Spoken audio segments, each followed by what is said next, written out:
This is 2-inch punch for Fact TV. Fuck with your boy. So yeah, I'm going to talk about this song I produced for an artist called Rag and Bone Man. So I'm going to show you a little bit of how it started and the process of where it got to. This is the demo, which was handed to me. It's like, it's not filled out and it sounds very like a demo. So I'll play that first.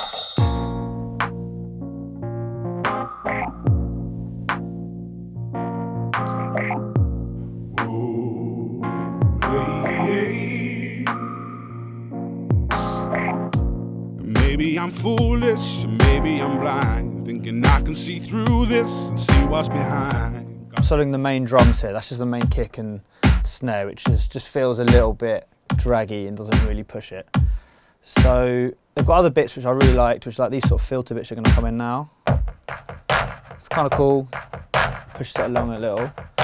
And then obviously like, his vocals are really rich and full sounding and strong. So we want to really like bring the most out of that from here. So this is the produced version.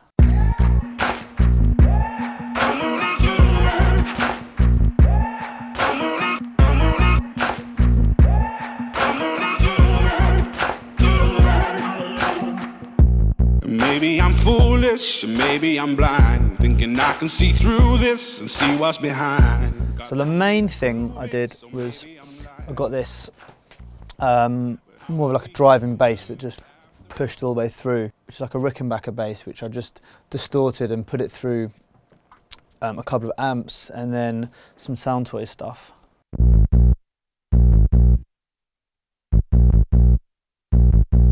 You'll hear how that works here.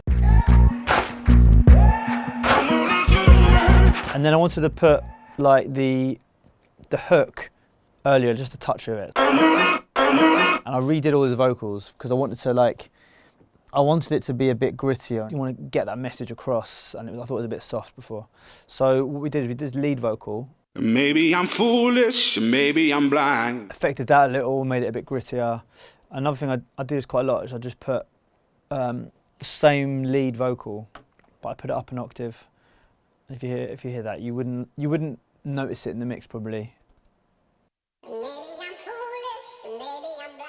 Sounds a bit stupid on its own, a bit chipmunky, but then together. Maybe I'm foolish, maybe I'm blind. Just adds a little something. I always do that on my vocals. And one of the things I wanted to do was add like atmospheric vocal things. Sort of background stuff, just to make it feel kind of tribal and drive it as well. And some other things like I want to do sort of gospel-y background vocals. It's kind of really suited the track, which it didn't have before. You know, all these sort of layers. Strings we brought in, which were, I think, really important.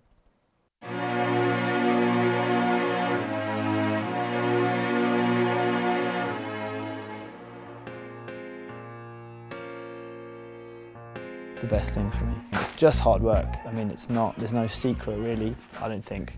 I mean, obviously some people are, you know, there's some amazing musicians out there and stuff that don't work hard and don't get somewhere, but that's the main thing. And you have to start, I think if you get given stuff really early, so if I was just given this studio and I had all this stuff, I wouldn't know what to do, but you have to sort of build it up and appreciate.